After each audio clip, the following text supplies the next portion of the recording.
Selamat datang kembali di mata kuliah online atau materi testing dan dokumentasi. Saat ini kita masih ada di bab mengenai software testability, bagian kedua. Bagi yang belum melihat video sebelumnya, silakan dicek di playlist. Di bagian pertama dari bab ini, saya membahas mengenai review sekilas mengenai white box dan black box, kemudian pemahaman awal dari software testability dan heuristik.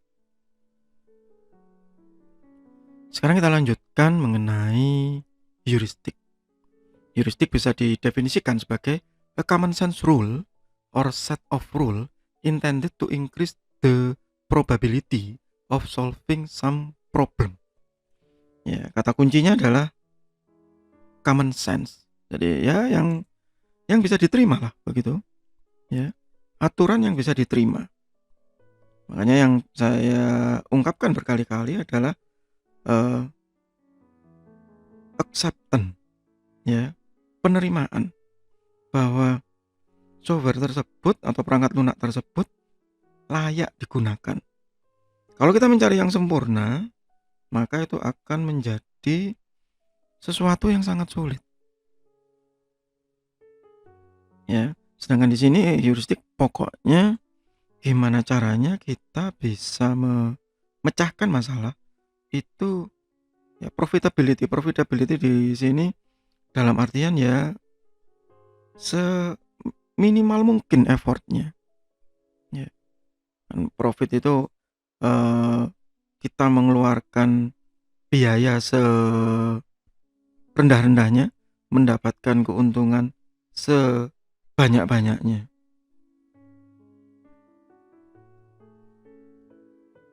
Nah, hal yang sama terjadi di sini.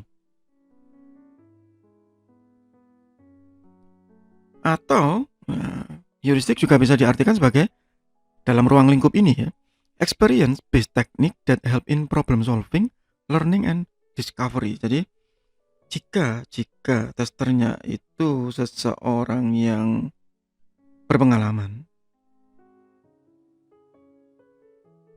maka kita bisa mendefinisikan ya, atau bisa melakukan testing dengan teknik yang biasanya kalau orang bilang teknik yang biasanya dilakukan begitu, dalam tanda kutip. Ya biasanya sih saya melakukan seperti ini ya sukses saja sih begitu. Itu heuristik. Sehingga diasumsikan bisa mempercepat proses. Kalau di sini berarti prosesnya adalah proses testing.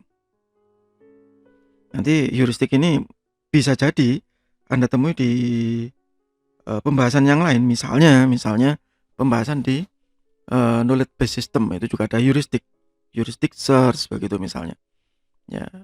Tapi secara umum sama. Ya, secara umum sama. Heuristic software testing yang di video sebelumnya sebutkan ada dua komponen yang utama, yaitu visibility dan control. Yang pertama adalah visibility. Visibility ini adalah ability to observe the states and output of the software under test. Jadi outputnya bisa dilihat atau tidak begitu. Ya, misal karena mata kuliah ini saya ajarkan di sistem informasi ya, maka saya akan memberi contoh di sistem informasi. Sebagai contoh misalnya kita melakukan entry data di transaksi. Pada saat melakukan entry data di transaksi, kemudian kita ingin melihat setelah saya transaksi penjualan, betul atau tidak stoknya berkurang, betul atau tidak dia tersimpan di tabel master dan tabel detail misalnya. Nah, ini harus bisa dilihat kondisinya, keadaannya.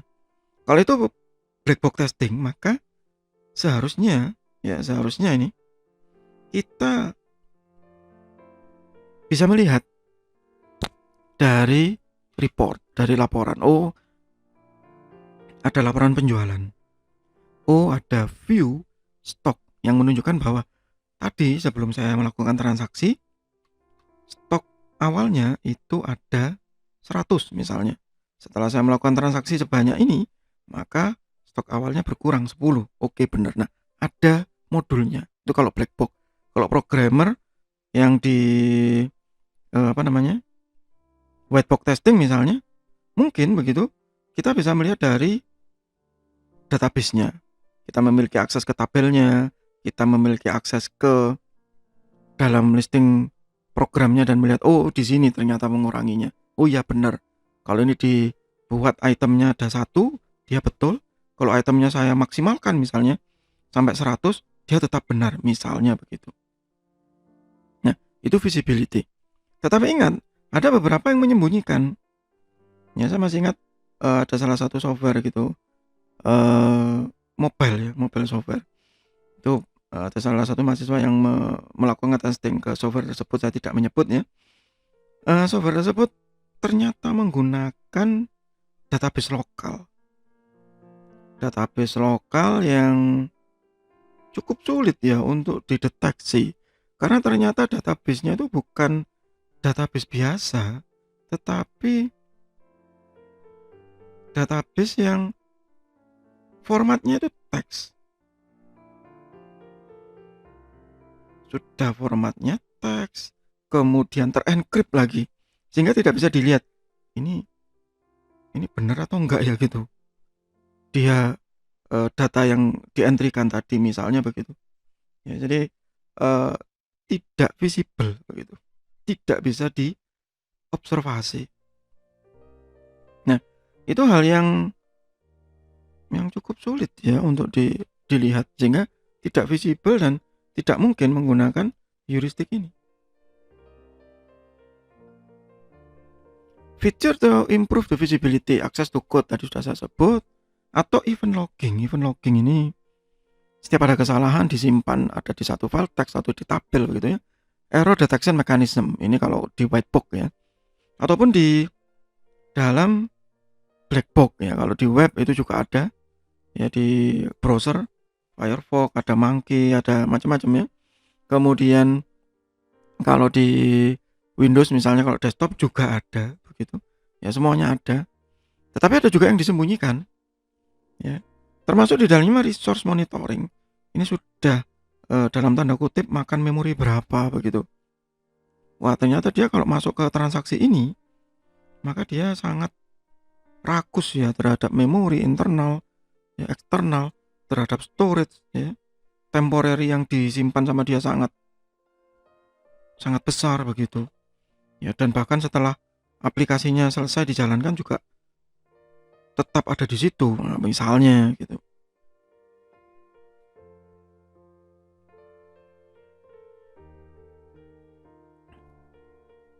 Yang kedua adalah kontrol.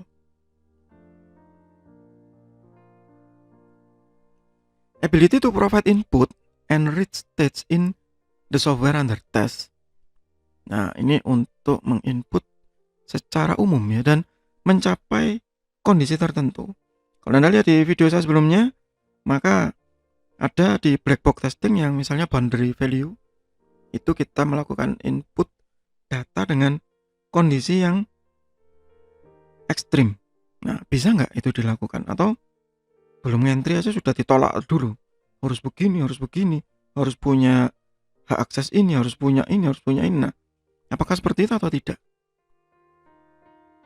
Apakah sulit untuk mendapatkan hak akses yang sampai ke level admin misalnya, supaya kita bisa melakukan testing sedalam-dalamnya?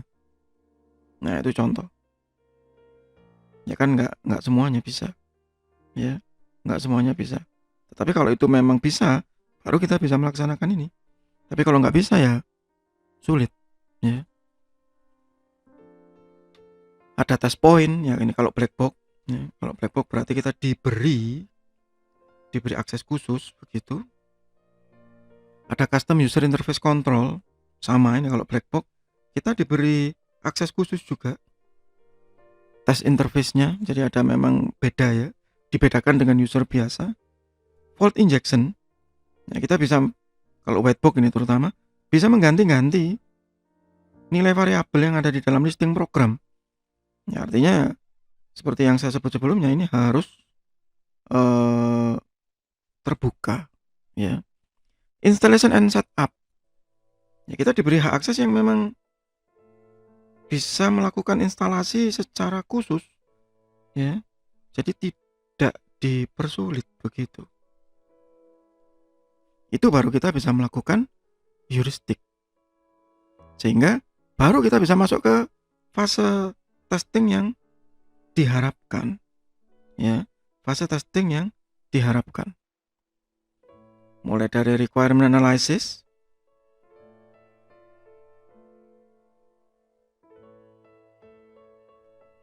design, programming construction, sampai dengan operation and maintenance. Ya, kalau kita melakukan dengan cara black box, ya maka kita ada di bagian paling bawah. Tapi kalau kita menggunakan white box, ya kita harus dari yang paling atas, gitu. Ya. Yang pertama, requirement analysis. Invest in analysis at the beginning of the project. Nah, ini Anda bisa menemukan pernyataan seperti ini, ya. Itu di banyak buku-buku referensi, khususnya yang membahas mengenai analisis. Bahwa analisis itu harus dilakukan dengan sangat cermat, sangat hati-hati, supaya kita tidak mengalami kesalahan yang fatal di tahapan berikutnya. Makanya disebut sebagai investasi. Kalau kita bagus analisisnya, maka di tahapan berikutnya kita akan tertolong begitu. Ya. Start developing the test set out the requirement analysis phase, ya. Nah, ini yang biasanya diabaikan, bahwa pada saat tahapan analisis, ya banyak orang yang bilang, lah ngapain sih dites? Loh, ini masih analisis loh, belum ada apa-apanya. Saya cuma menulis diagram, saya cuma menggambar diagram, ya. Saya hanya menggambar use case, saya hanya menggambar ER diagram. Apanya yang dites? Nah itu, padahal itu harus dites. Benar nggak ini? Misalnya kalau itu ER diagram, kemudian kita menggunakan tool perancangan database, ya, seperti Rational Rose dan yang lain, ya maka kan kelihatan ada black hole-nya atau tidak, ada lubangnya atau tidak, mana yang relasinya masih berupa one to one misalnya begitu, mana yang relasinya masih berupa many to many misalnya, ya. Kemudian ada yang berargumen, nggak mungkin, ya. Karena kita manusia, ya kita mungkin berbuat kesalahan, itu sangat dimungkinkan begitu. The correctness, consistency, and completeness of the requirement should also be analyzed. Nah, ini yang juga sering dilewatkan. Misalnya konsistensi saja, mulai dari nama tabel, mulai dari nama entitas, ya, hal yang mungkin sederhana, tetapi sebagai manusia biasa, sistem analis tadi bisa saja salah.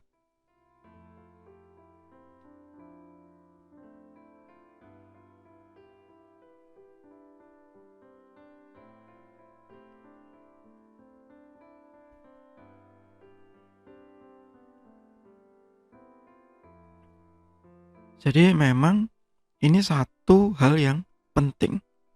Ya, apalagi biasanya sistem analis itu termasuk seseorang yang egonya tinggi, apalagi yang sudah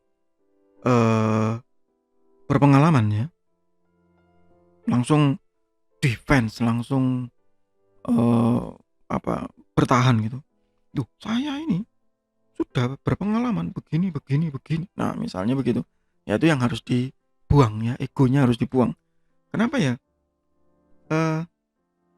Karena kita sangat bisa berbuat kesalahan, kita manusia kok. Ya, jadi kalau Anda posisinya terbalik, ya hilangkan egonya. Ya, buka pikirannya dan juga buka hatinya begitu. Supaya kita tidak marah pada saat dilakukan testing. Oke. Itu untuk sementara di bagian kedua dari bab software testability, masih di bab atau mata kuliah online atau materi, testing dan dokumentasi. Semoga bermanfaat. Tetap sehat, tetap semangat. Terima kasih.